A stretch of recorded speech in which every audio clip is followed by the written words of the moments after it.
Samira.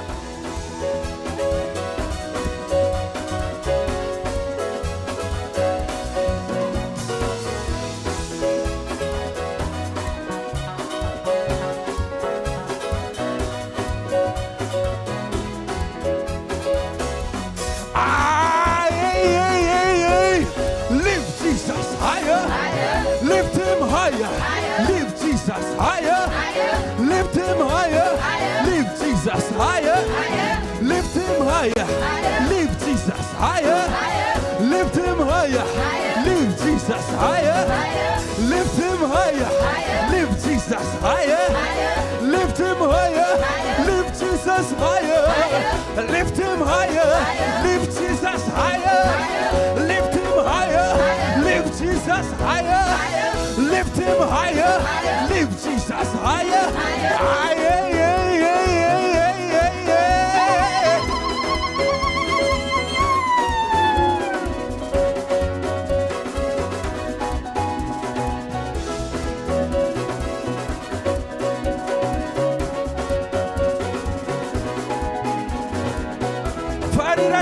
Farira Jesu.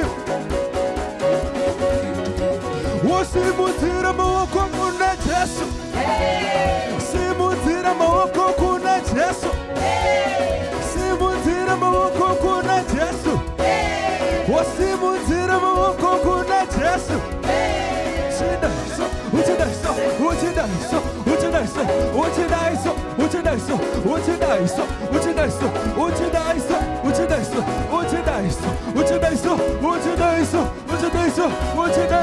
Ah, simutira mawoko kuna Jesu.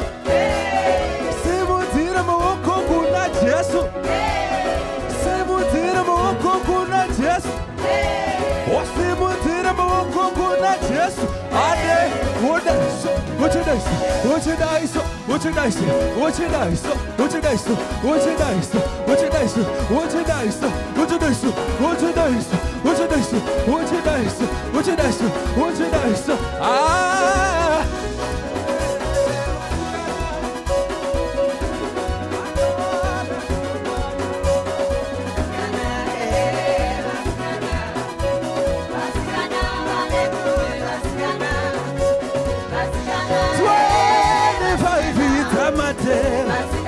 Wakawana chikomba charova pasi 25 tamateo. Wakawana chikomba charova pasi.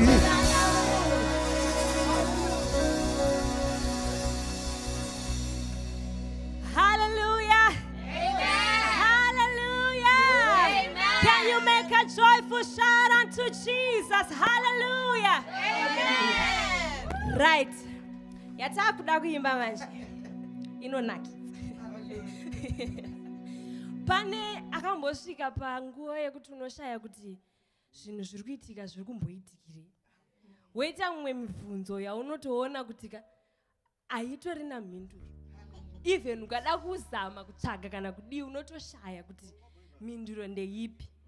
Asi shoko raMwari rinobva rati nyika nekuzara kwayo ndezvake. Hanzi nevagere imomo ndevaJehovha. Ndiye mboni yeziso renyika. Anoona pakavanzika nezvakavanzika nezviri murima ndezvake Jehovha. Hanzi zvatisingaziye isu zvinozikana kwaari. Iye Jehovha wacho bva ati mafungiro angu sandiyo mafungiro enyu. Nzira dzangu sandidzo nzira dzenyu. Saka patichaimba nziyo ndinoda kungokurudzira mumwe munhu. Ungange uine mibvunzo yauri kushaya kuti inopindurwa sei. Zvinhu zvakavanzika zvausiri kunzwisisa. Pakusanzwisisa pako ndopanotangira kunamata. Ndopanotangira kuziva kuti zvinhu zvese ndezvaJehovha. Hallelujah. Come on.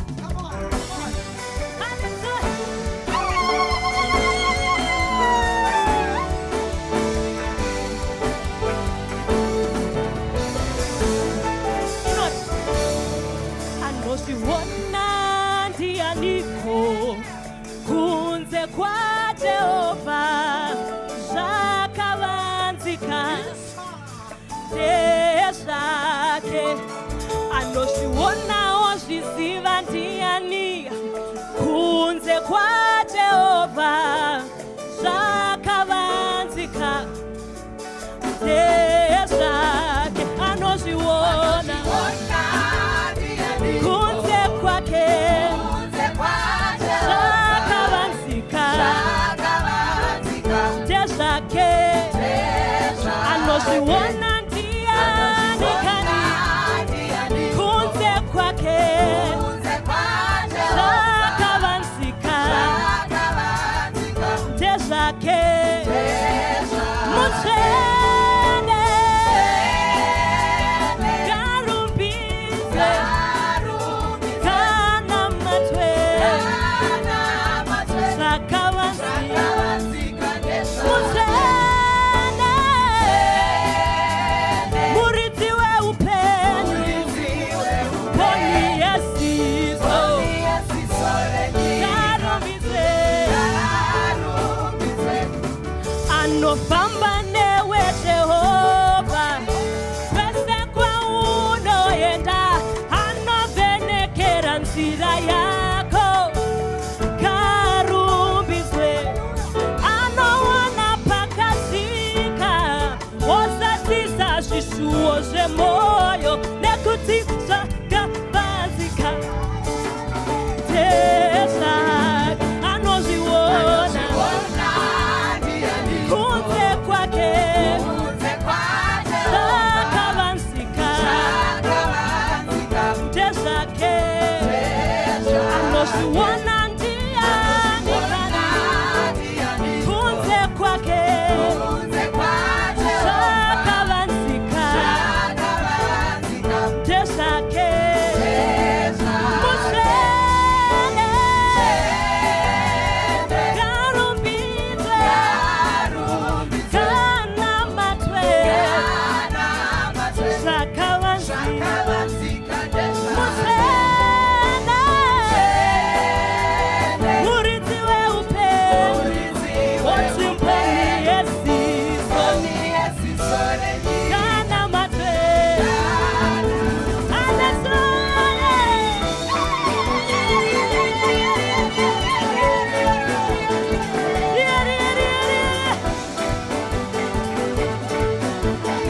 tunakuona vanovimba naye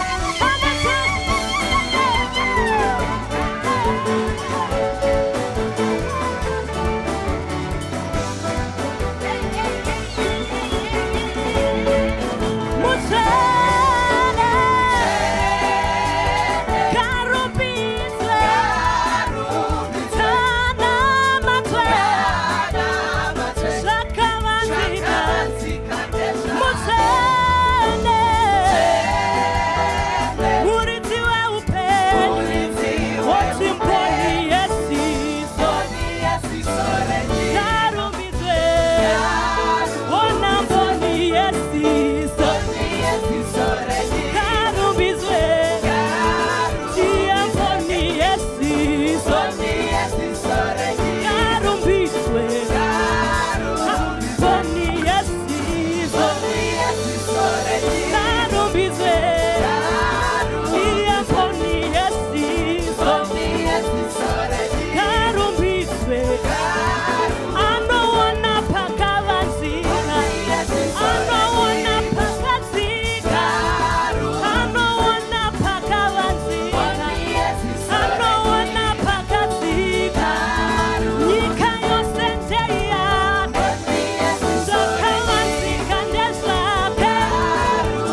There is joy in the name of Jesus. There is joy in the name of Jesus.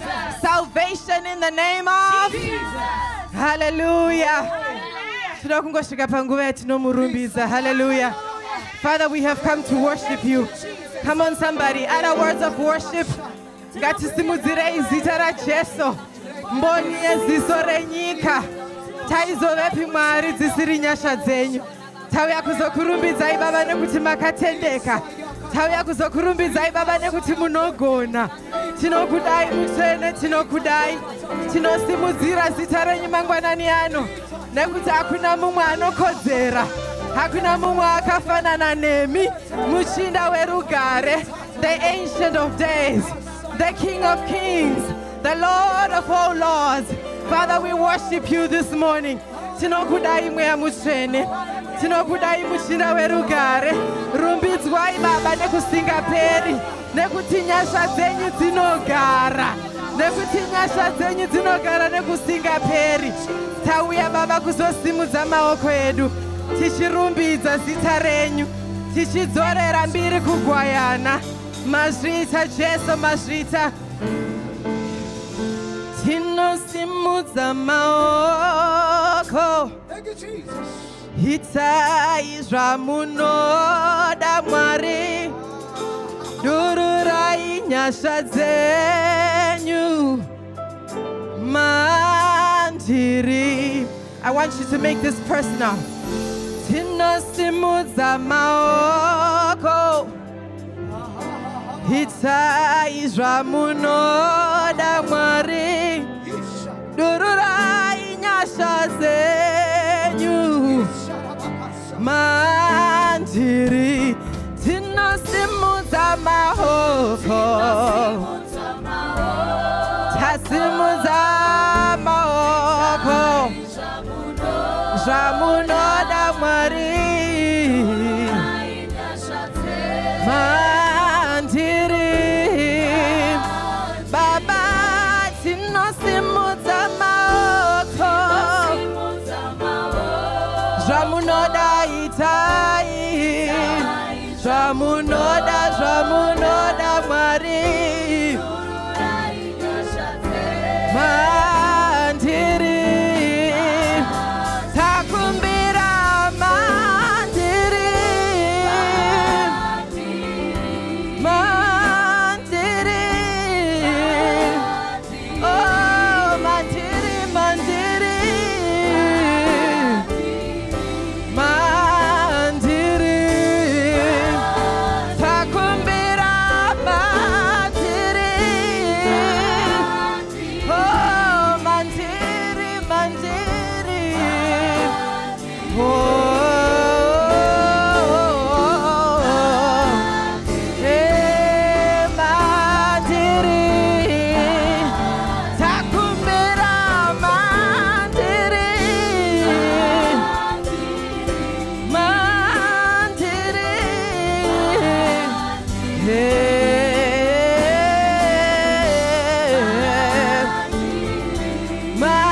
Mandiri. Takumbira mandiri. Mandiri, mandiri. Hey, mandiri, Baba. Mandiri, mandiri. Mandiri. Oh, mandiri. Mandiri. Hey, mandiri. Mandiri.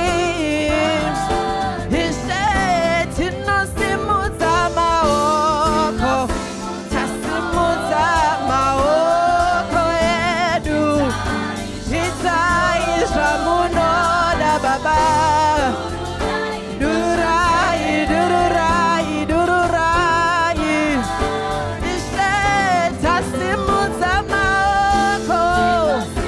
Baba tasimudza maoko. Itai zvamunoda Mwari. Itai zvamunoda. Itai zvamunoda.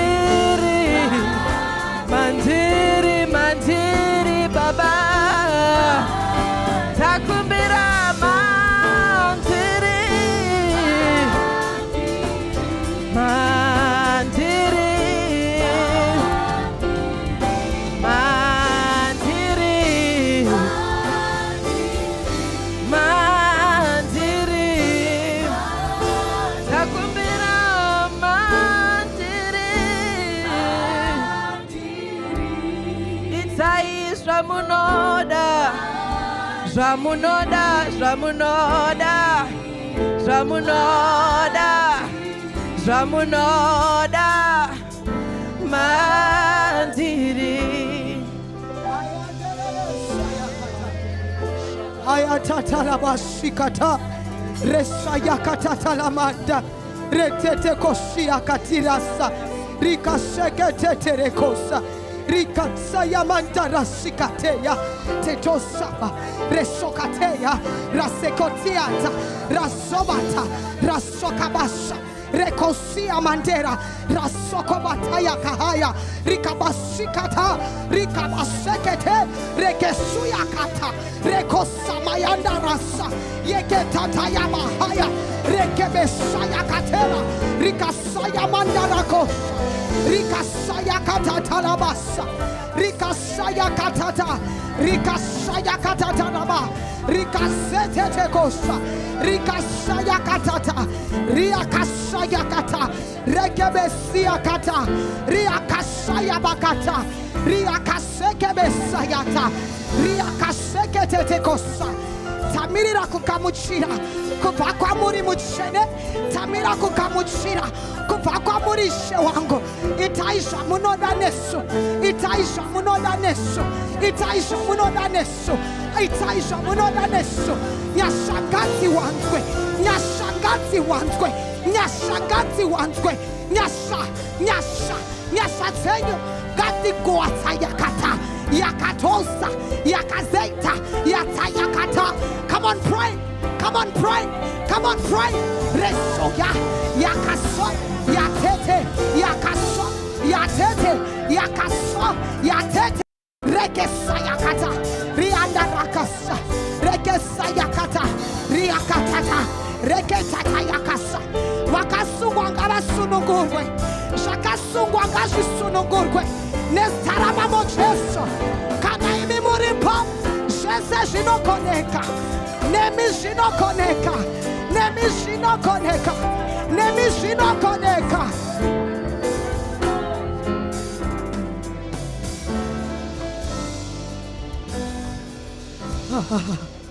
Come on, lift up your hands unto the Holy Ghost.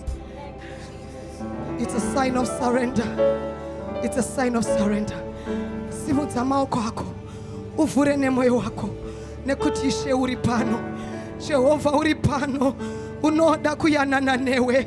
Jehova aripano, anoda kukusunungura. Jehova aripano, anoda kujigitana newe.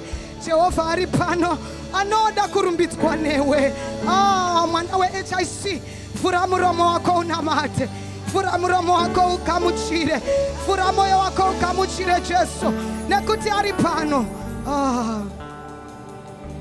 Rumbidzo de nyumari. Rumbidzo de nyumari. Kugona de nyumari. Tarira imati gonera. Kugona de nyumari. Haika yende kosaya. Dati rumbitso de nyumari. Hayabasaya kanderere. Dati kugona tekwe nyumari. Makandi konera munoramba muchindi konera. Dati kukona tekwe nyumari. Hishakata, hishakata. Dati kukona tekwe nyumari. Hikasa dati kukona kukona tekwe nyubaba. Hishakata, hikasa yakatata. Kukona tekwe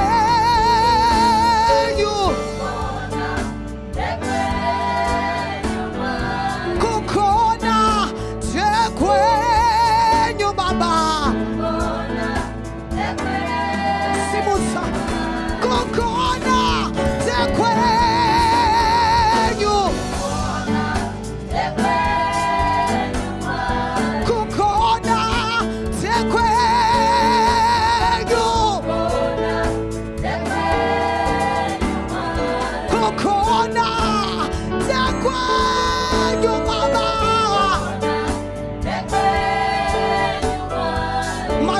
Mandikonera, Mandikonera, Mandikonera, Mandikonera, Mandikonera, Kukona, Kukona, Ish, Ish, Kukona, Kukona,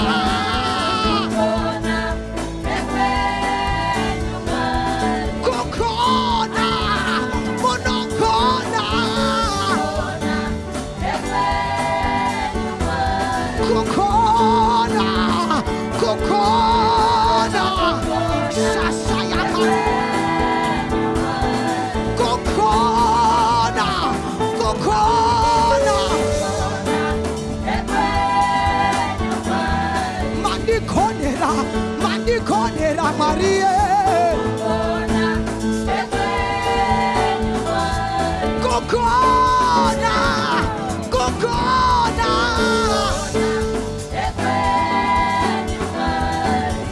January to December, muchikokona chete,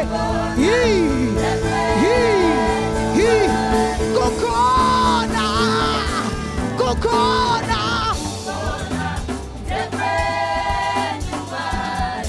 Monokona, Monokona, atipai kutenda, ruditsa, chingombera maoko pauri papo, yashakatata, Kukona.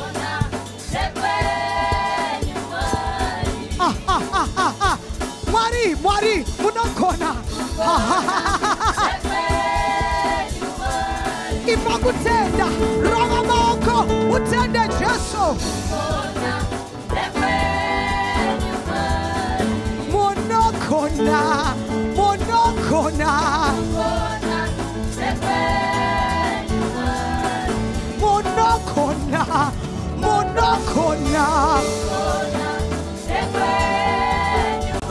Hey, Monokona, Monokona. Kukona, Kukona.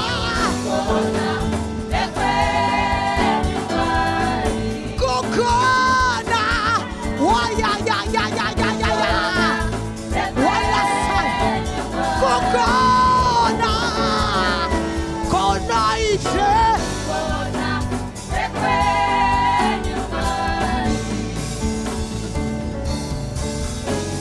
Itata, itata, itata, yaya, ikasaya, ikatata.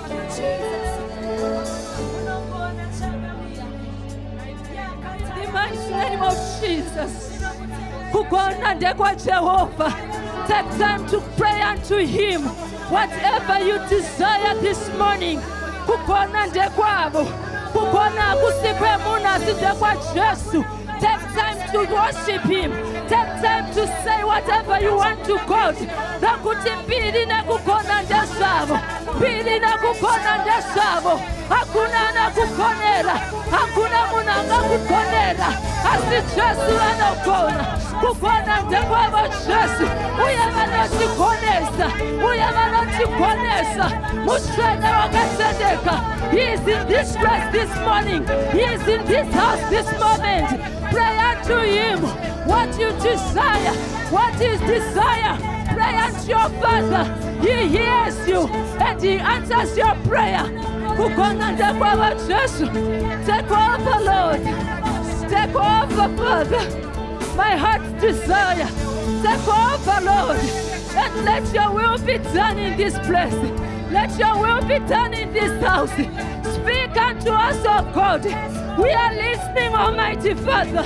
That which you promised, O God. Let it come forth, Almighty God. I pray that your will be done on earth as it is in heaven. Let your will be done in harvest as it is in heaven.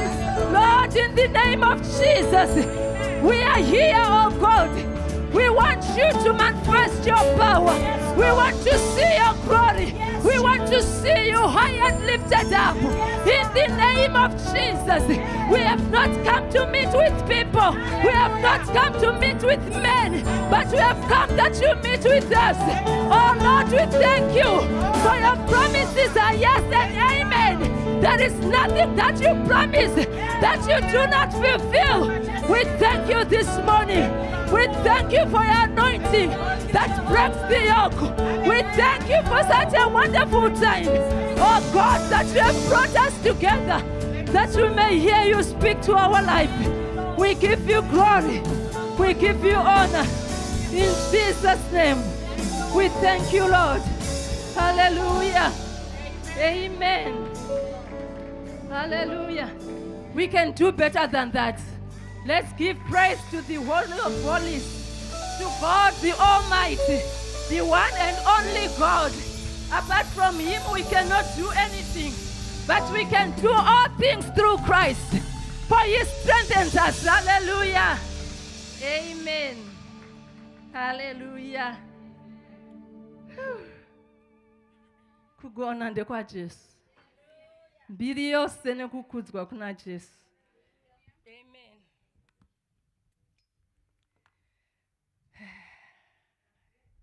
Thank you, Jesus. Thank you, Jesus.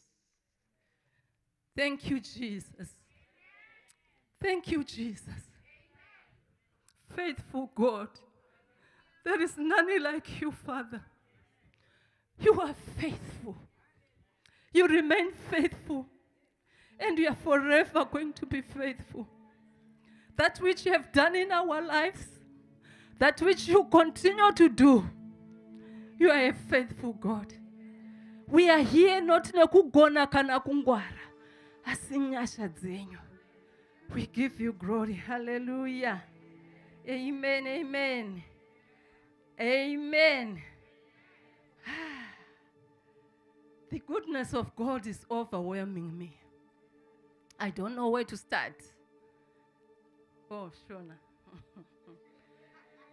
Hey. My children, let me respect the instructions.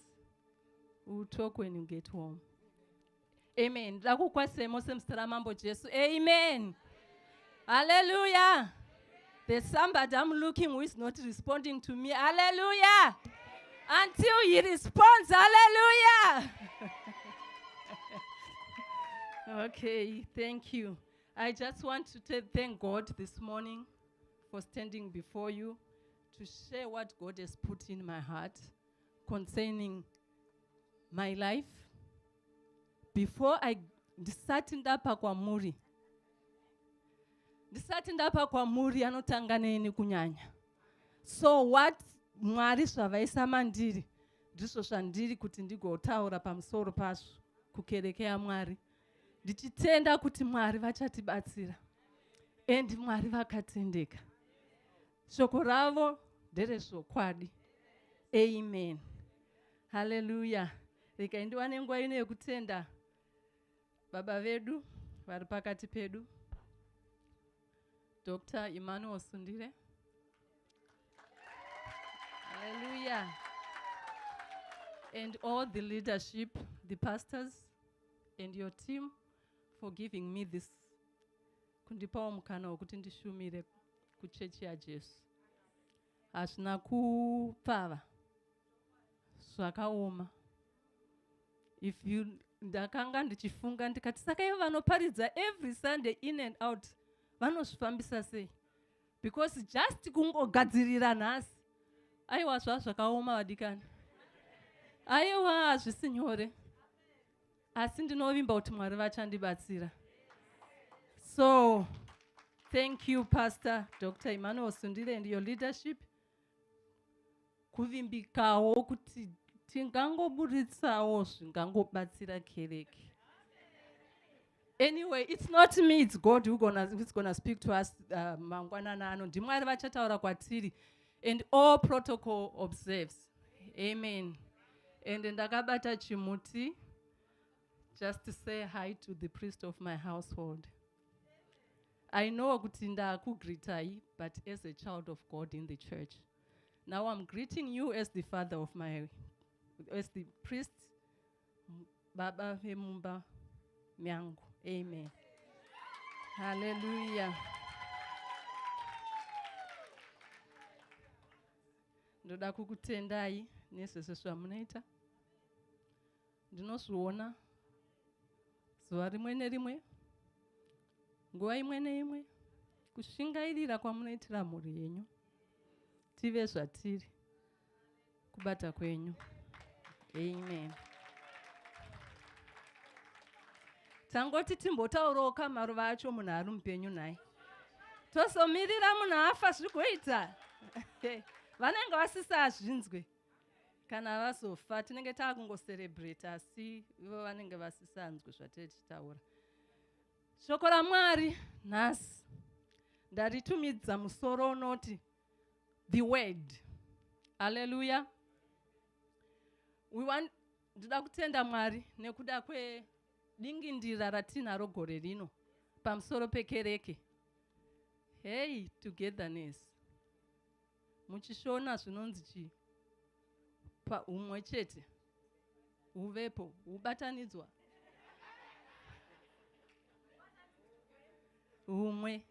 Ndakaendawo ndikanotarisa vanotsanangura kuti iyo togetherness zvinorevei. Ndaikuona izvangu pamakayambuka 31st ini ndakanga ndiri padyo naMwari because ndaive mudenga ndaiflya ndichidzoka kuno. Saka ndaive pedyo naMwari ndikati, Mwari muri kuvaona pasapo zvavari kuita and you were doing this. Ndaikuona izvangu. Asi Mwari vabva vandipa shoko pamusoro pedingindira ratinaro gore rino, dingindira retogetherness. Kuti togetherness kuvapo kwe more than one person. You cannot be together. Ungave pamwe chete uri one. Unoda my sister, unoda my pastor, kuti tive paumwe chete. Saka ndikati naye Mwari, saka zvinofamba sei paumwe chete uyu? Because it can make the church, zvinogona kuumba kereke, kana zvinogona kupunza kereke. Kuva paumwe chete zvinoenderana nokuti umwe chete wamuda kuita gore rino, muri kuwana kupi uye muri kuupiwa nani? Amen. Saka Mwari vanditumawo neshoko vakati, aiwa kamwanangu, umwe chete watiri kutaura uyu unongowanikwa mushoko raMwari. Hallelujah. Ndosaka musoro wenyaya yangu uri kuti the word. I'm going to read from ndichaverenga kubva kuna John chapter 1 verse 1. Handizive pastor munoereshona?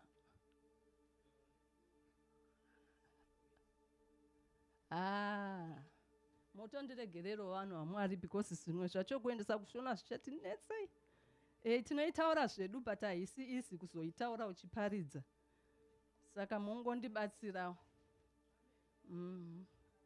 And my heart was bleeding for my daughters, for my children, to say, how can I preach when you don't hear what I'm saying? But nekuda kwokuti Mwari ndiMwari vane order, zvichaita saizvozvo ende zvichabuda. And they will understand it. The Holy Spirit will speak to them. Amen.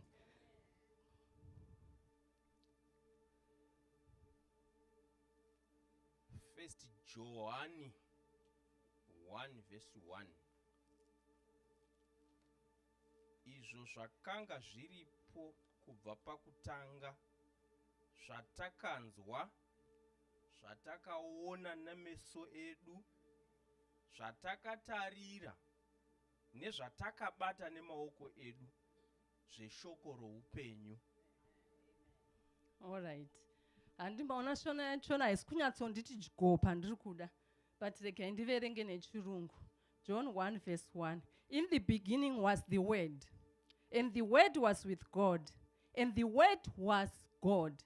Amen. The Word was God. Oh, all right. He was with God in the beginning. Saka shoko raMwari riri kutaura kuti pakutanga kwakanga kuina shoko, uye shoko rakanga riri kuna Mwari. Shoko rikava Mwari, rikava nyama. Mamwe mavhesheni anobva taura kuti rikadzika rikava pakati pedu. Hallelujah. So the word that shoko randiri kutaura pamusoro paro ishoko rekuti tikaritenda sevana vaMwari muHarvest International Church, this theme of togetherness is going to come out very beautiful. Hallelujah. Nokuti kubatana kwa upa umwe chete hwedu watichaita gore rino. Hakusi kubatana kwa tichaudzwa nemunhu kuti ngatitei zvakati. Asi kubatana kwekuti shoko raMwari riri kuti chii. Saka saizvozvo ndiri kuda kukupai challenge. Okay. Challenge. Kuti mumwe nemumwe abide in the word. Gara mushoko. Hallelujah. Ndataura ndikati kubatana hakusi kwemunhu 1. Kunoda vanhu 2 plus to make it togetherness. And kana Mwari vachitipa dingindira, vanotipa ravaonaona rinoenderana neupenyu hwedu. Vatipa dingindira iroro retogetherness. Ndakati Mwari, saka mutogetherness tiri kuita seiko, tiri kubuda chiko, chii chichaitika. Asi Mwari vakangondidzosera kushoko. Vakati in the word, in the beginning, pakutanga kwakanga kuine shoko. Hama dzangu dzandinoda kutaura ndechekuti gore rino retogetherness ngatigare mushoko raMwari. Shoko ndiro richatiudza kuti Mwari vari kuda chii pamusoro peupenyu hwedu. And the togetherness iyo huvapo hwatiri kutaura hausi kuzoitwa newe uri wega. Saka don't be stubborn. To do it, ongoti aiwa vamwe havana basa ndoita ndega.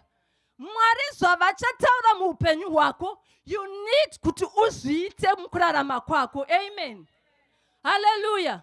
Mwari zvavachataura hazvisi for you only. Ndezvedu tese.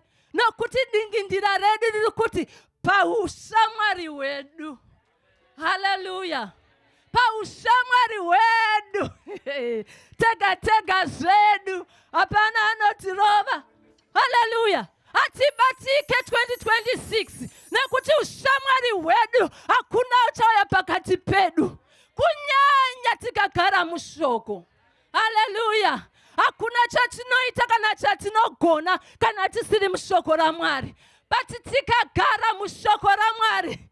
Aiwa kaMwari vane zvikuru zvavada kuita nesu. 2026 tichaparidza Mwari mukuita. Ndakazobvunza futi ndikati Mwari, saka togetherness iyi uvapo uyu zviri kumira sei? Mwari vakati aiwa it's a doing word. Hallelujah. Saka mutogetherness umu haisi yekungoti unongonzwa ogara. Ukanzwa mhanya nacho. Woita sekunzwa kwawaita. Hallelujah. Ukanzwa zvawanzwa Mwari vataura newe, usagara pasi. Wotaiwa ini zvangu maisundire ndonzwikwa nani? Aiwa kaMwari vatopewo nekuti vatoona kuti iwo ndinononzwikwa nana chairman. Imiwo machairman kana maudzwa motinzwawo.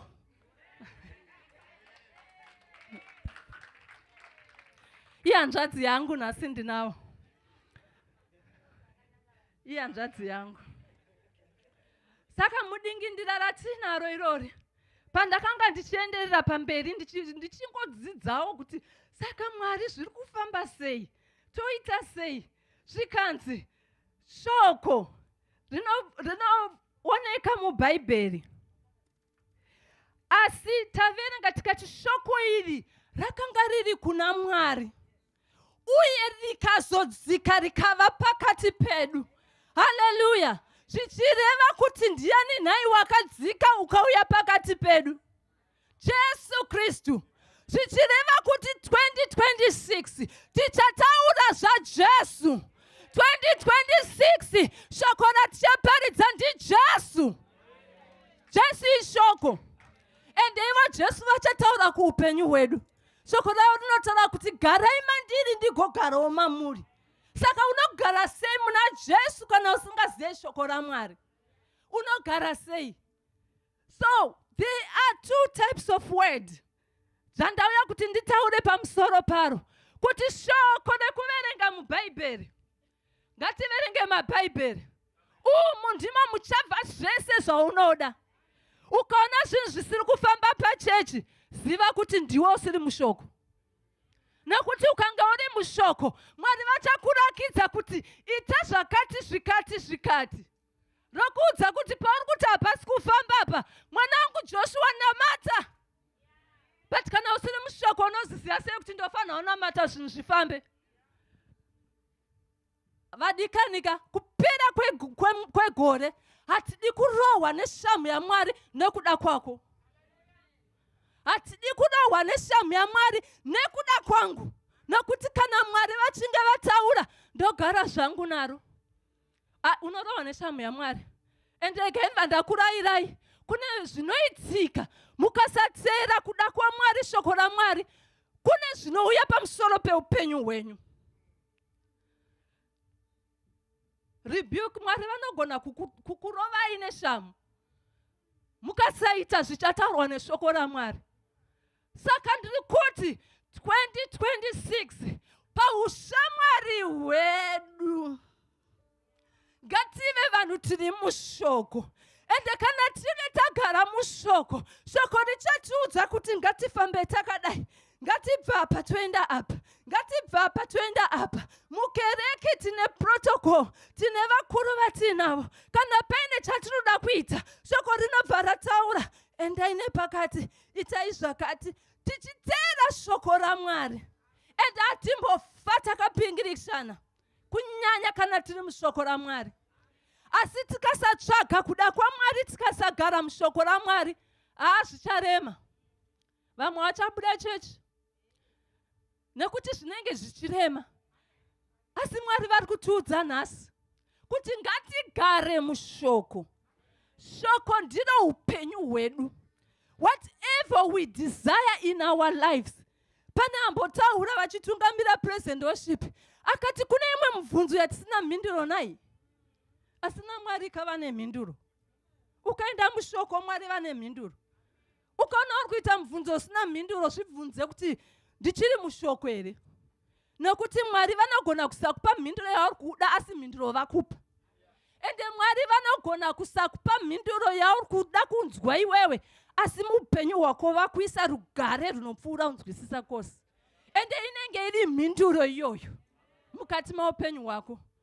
Muna 2026 mutogetherness imomo, kune vamwe vachasiya nzira dzavanga vari kufamba nadzo, vachiuya vachibatana nepamwe chete nevamwe kuti shoko raMwari rizadziswe, basa raMwari ripfuurire pamberi. Haleluya. Mwari vaindibatsira ndichingomeditetawo, zvandambotaura kuti it was not easy, zvanga zvisiri nyore. Vakabva vandionesa pamusoro pemasenses. Ndobva vandionesa pamusoro pekuti tine sense of smell. Ndobva vandionesa, vakandionesa zvakawanda, but vakandida kutaura about ngandingotora musoro wako winayo. Vakandionesa pakuti tine nzeve, tine maziso, tine mhuno nemuromo. Asi maziso akati naiwe muromo, handisi kuda kuti ndinhonge zviri uone kuti unonhonga sei mupureti uise mumukanwa. Muromo ungadya here? Hazviite. Iyo nzeve ikati zvandiri kunzwa kuda kuti nditaure, handisi kuzozvitaura. Muromo unotaura here kana usina kuudzwa nenzeve zvanzwa nzeve? Hazviiteka. Saka iwewe ziva kuti uri ziso rangu 2026. Ziva kuti uri nzeve yangu 2026. Pandiri kuposha ikona kuti aiwa takanganisa handingambozvitanga. Aiwaka. Kana Mwari vachokuonesa ndiwo waitwa ziso rangu 2026. Zviri kunzi paushamwari hwedu. Haleluya. Hazvisi kunzi paushamwari hwangu ndega ndega, aiwa. Paushamwari hwedu tega tega zvedu. Saka tiri paushamwari, tichamira neshoko raMwari. Tichamira neshoko raMwari, tichinzwa kuti ivo Mwari vari kutiko mushoko ravo. Hanzi shoko raMwari ibenyu uye rinorarama. Hanzi zvimwe zvacho ndichaverenga nechirungu mundiregerere. The word of God is alive and active, sharper than any double-edged sword. It penetrates even to dividing soul and spirit, joints and marrow. It judges the thoughts and attitudes of the heart. Hallelujah. Saka muchaona kuti shoko irika richauya rigopinda mahuri rigotsvaka within you. Hallelujah. Kana uchinge wazvipira kuti ndichagara mushoko raMwari, hakuna mamwe maiti I don't know pamwe kuri ameno Dr. Tiudzeyo kuti Mwari pavakakupai dingindira iri vakati tinoita maitiro erudzi tifambe netogetherness muushamwari hwedu kana tisiri mushoko. Nokuti ndakatarira ndikafungisisa ndikanamata ndikati Mwari tinoita seiko togetherness. Mwari vakati shoko raMwari, and God is faithful. Hakuna Mwari atimbofa takapiringishana tikangogara mushoko ravo. Honestly munondiudza kudai tikagara mushoko raMwari, iwe uchiita pawanzi naMwari ita, indichiitawo pandanzi naMwari ndiite, hatimbofa takapesana, hatimbofa takavhiringidzana. Tinenge tine upana, togetherness, the unity that Christ wants us to have.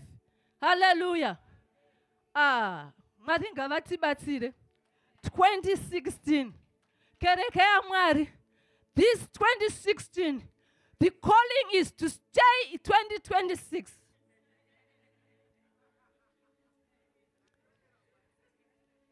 Hey.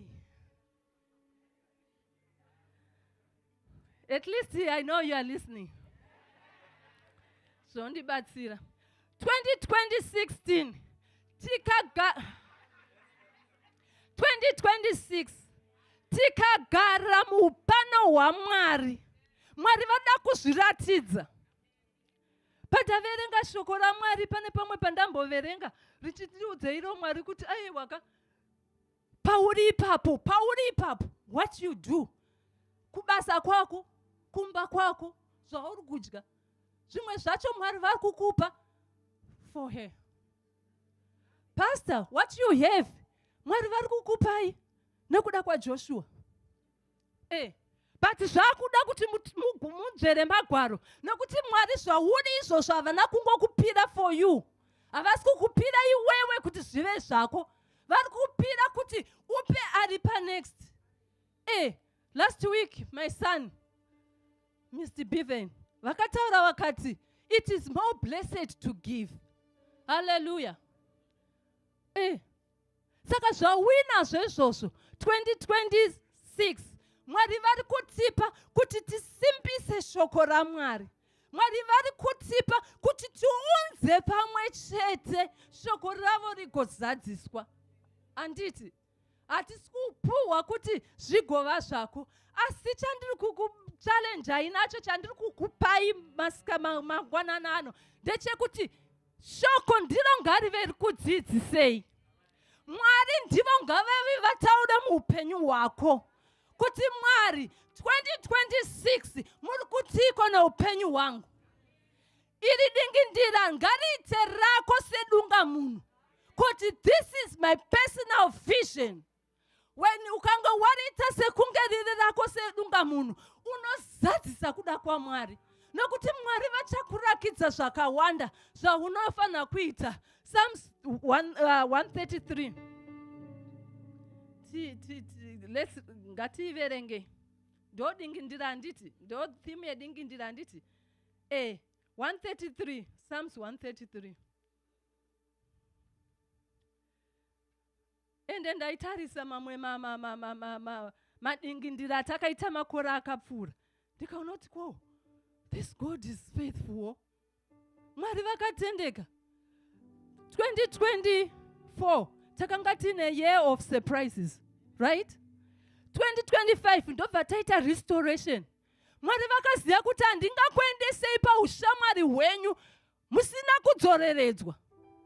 Vamwe venyu kwamakanga muchifamba muri zvaitotora kuti Mwari vambokudzoreredzai kuti gore rino tigokwanisa mukufamba mutogetherness.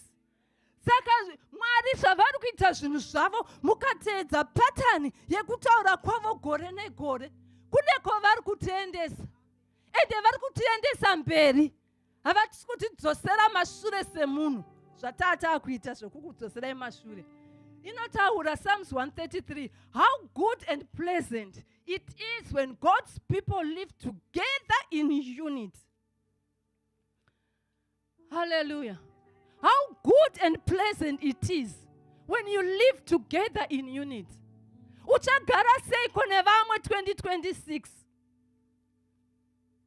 Zvinofadza sei vanhu mukagara. Zvakanaka uye zvinofadza sei kana hama dzichigara pamwe chete mukubatana. Munobatana sei 2026? Nokuti ini ndichafunga zvandichauya nazvo.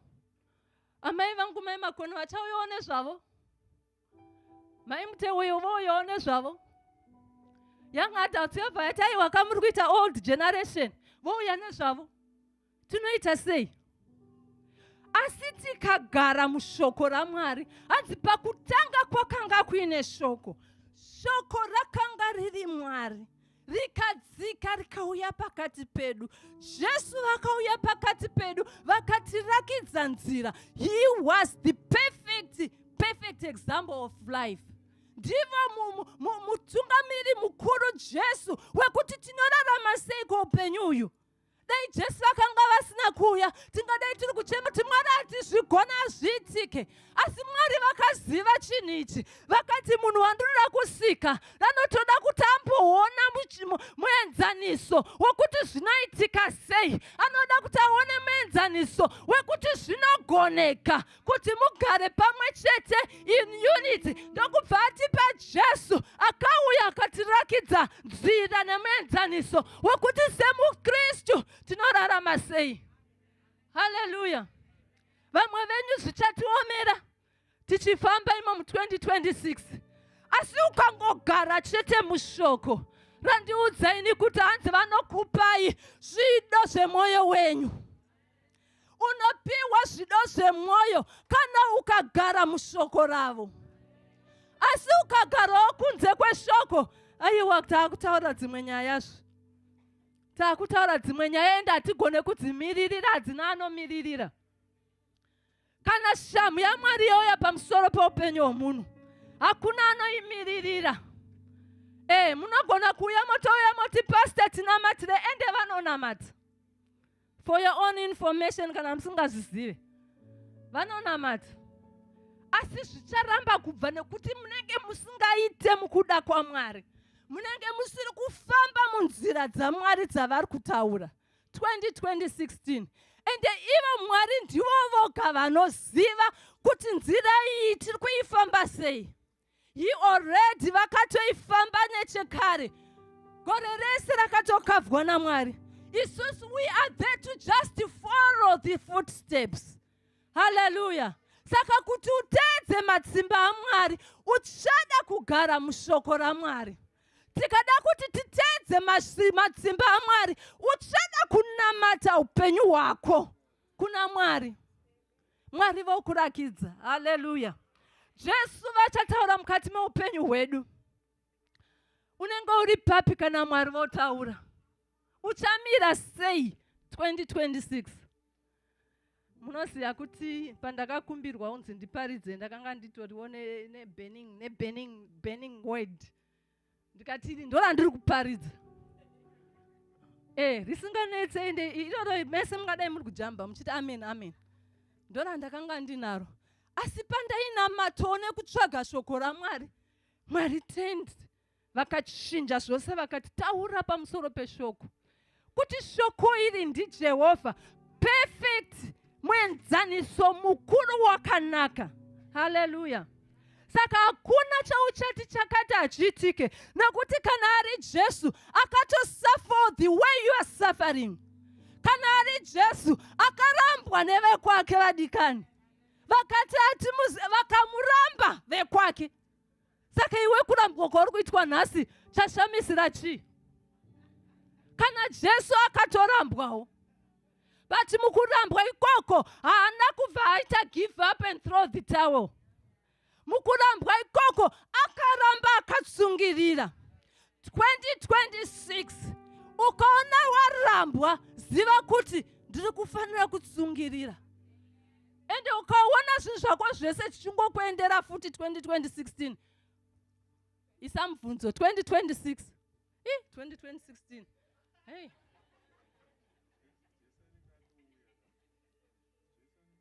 I'm trying kuti ndinzwisise kuti sendingodzokera 2026, but it's a story for another day. That's when my mother passed on. It's a story for another day. Saka ndiri kuti nini? Ukaona zvichingokuendera futi, itamvunzo. Nekuti Jesu akanga ari fully munhu, ari fully Mwari, but akasangana nemienzo. Mimwe miedzo inotouya kanzi ane bhora ndianoma kwanditi. Zvandisitsa pane imwe chapter. Aiyi, takawina kanezi Roman U. Saka ane bhora ndianomakwa. Vaimakwa vakomana veMan U nezuro. Vakamakwa zvokuti, asi takawina. Saka ukagara mushoko raMwari, uchiita kuda kwaMwari, uchamakwa 2016. Ukaona zvinhu zvakuitika, usashamisika. Rumbidza Mwari. Nokuti Mwari ndo vachitendera. Shoko raunotaura kuti hanzi hakuna chinobuda mukanwa mavo chikadzokera vasina kuchizadzisa. Zvese zvichabuda mukanwa maMwari vachazvizadzisa. Haleluya. Ukaona zvakuitika usiri kunzwisisa, tsvaga mushoko.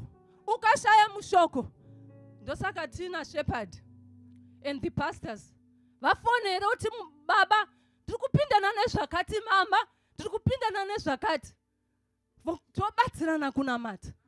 Nokutika haisi dunga munhu 2026, itogetherness paushamwari hwedu. Saka ndichafamba newe, iwe ugofamba neni. Handina dambudziko randichati nderangu 2026. Mukaona ndauya kwamuri ndichiti vadikani, ndine dambudziko rakati, musanditarisa. Uyai mumire neni. Nokuti paushamwari hwedu. Haleluya. Nokuti mukandisiya ndikamira ndoga, munogona kufamba in vain. Nokuti mune mandisiyaka. Iye shoko raMwari rinotaura futi kuti hanzi pane panguva yavakazombosiya 99, vakayozotsvaga for one that was lost. Pane nguva yekuti pamwe tichatomboti ngatimbomirai timbodzokera uya agumburwa uyu. Tione kuti zvakamira seti hakuna achasara. Munhu wese tiri kufanira kufambirana pamwe chete. 2026. The year of togetherness. Hallelujah. Year of togetherness. Tichafamba tose handiti. Year of togetherness. Taurarite dingindira rako. Ngarive dingindira rako. Ngarive dingindira rako. Usati mufundisi ndova ritaura. Saka ndova chararama. Havangaite nekuti zviri kuda uvapo hwavanhu vairi. Hallelujah. Haringaite ravo nokuti riri kuda iwe, especially iwewe. Ndori kudiwa. Umwe stubborn siyai 2025 nokuti zvakatopfuura. Shoko raMwari rinotaura kuti hanzi kanganwai zvapfuura. Nokuti ndakuita chinhu chitsva nhai.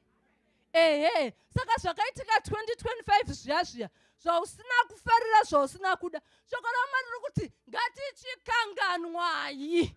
Mwari vakuita chinhu chitsva 2026 kuti tifambe pamwe chete. Kana ukanga usingaonderane namaisundire, mudikani, ngatitotsvaganai tigadzirisana. Nokuti tiri kufanira kuzadzisa shoko ravo. Hakuna chinobuda mukanwa mavo tikadzokera sina kuzadziswa. Riri kufanirwa kuzadziswa iro shoko retogetherness. Vadzidzi pavakati tidzidzei kunamata, zvikanzi kana munamata munoti baba vedu. Ezviko muchiudzika nemunamata iyoyo, inotaura kuti kuda kwenyu ngakuitwe panyika sekudenga. Which means kuti thimu yatakapiwa naMwari, that is ndo dingindira iri kudenga for Harvest International Church. Kana tiri kuti Mwari vari kuita panyika sezviri kudenga, ndo dingindira racho. Saka ngarizadziswe 2026.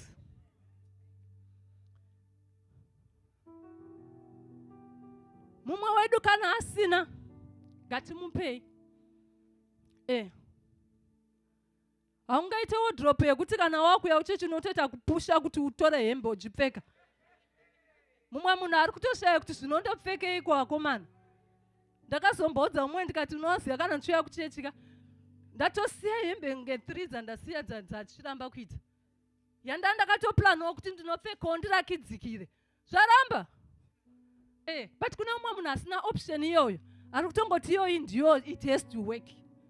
Saka gore ra2026 Mwari kana vachinge vataura pamwoyo pako kuti ipa munhu chinhu, do it. Last week Sunday pane mwana akangouya ndiri motikari, ndatogorawo zvangu mumotikari ndatomirirawo kudhiraivha kuenda kumba. Ndobva angoya ndobva askovhura dhoo rake. Ndikati hai tafara Pastor Grace anondipupurira. Ndobva angondisa mari mumaoko mbva apfumbata. Ndikati kondeyeiko zvikanzitengai dringi. Hazvingoitika ka. Mwari vanenge vataura handiti? Saka Mwari vakataura neweka ita. Ende pamwe pacho kunzvimwe zvauchanzwa uri kuzvinzwira kuti uite action. Because togetherness, dingindira reupamwe, it's action. Harisi rekugara. Usagare 2026. Ita Mwari kana ndiriseni 2026. Ndakambogara makore sapfuura. Asi gore ra2026 ndichamira mushoko renyu. Ndigoita shoko renyu rizadziswe. Tikasvika 2026 December 31 risina kuzadziswa. Ziva kuti ndiwe. Saka haikona kuva munhu achatadzisa kuda kuupano hwaMwari kuti uzadziswe mukati meupenyu hwekereke nekuda kwako. Haikova munhu uchatadzisa kuti upenyu hwaPastor Masundire hutadzise kuzadziswa nekuda kwako. Nekuti kana shamu yaMwari yozouya pauri hamuzozvida. Asi hatisi kutarisira izvozvo. Tiri kutarisira kuti tichabatana tomira pamwe chete tichitungamirirwa neshoko raMwari. Pakutanga kwakanga kuine shoko. Shoko rakanga riri kuna Mwari. Rikauya rikagara pakati pedu. Munoti Mwari vaingozviita izvozvo just for enjoyment. Vaitoziva kuti 2026 iri kuuya, iri kunidza dingindira rekubatana paushamwari hwedu. Vakati regai ndikupei perfect muenzaniso waJesu Kristu kuti zvinofambwa sei. Zvakawanda zvavakasangana nazvo asi vakakunda. Ende isu tichakunda kuburikidza neshoko raMwari. Hallelujah. Mwari vatibatsire 2026 sorry. Vatibatsire tizadzise shoko ravo. Ndisava ini ndichatadzisa kereke yaMwari kufamba. But tive vanhu vachapinda mukuita action. We are tired of talking, we want action. 2026. And when we act, do not just act from your own understanding, from your own zeal, from your own education. Kuna vamwe makadzidza ka? Asi 2026 tiri kuda zvichadzidziswa kuburikidza nemushoko raMwari. Hallelujah. Mwari vakuropafadzei.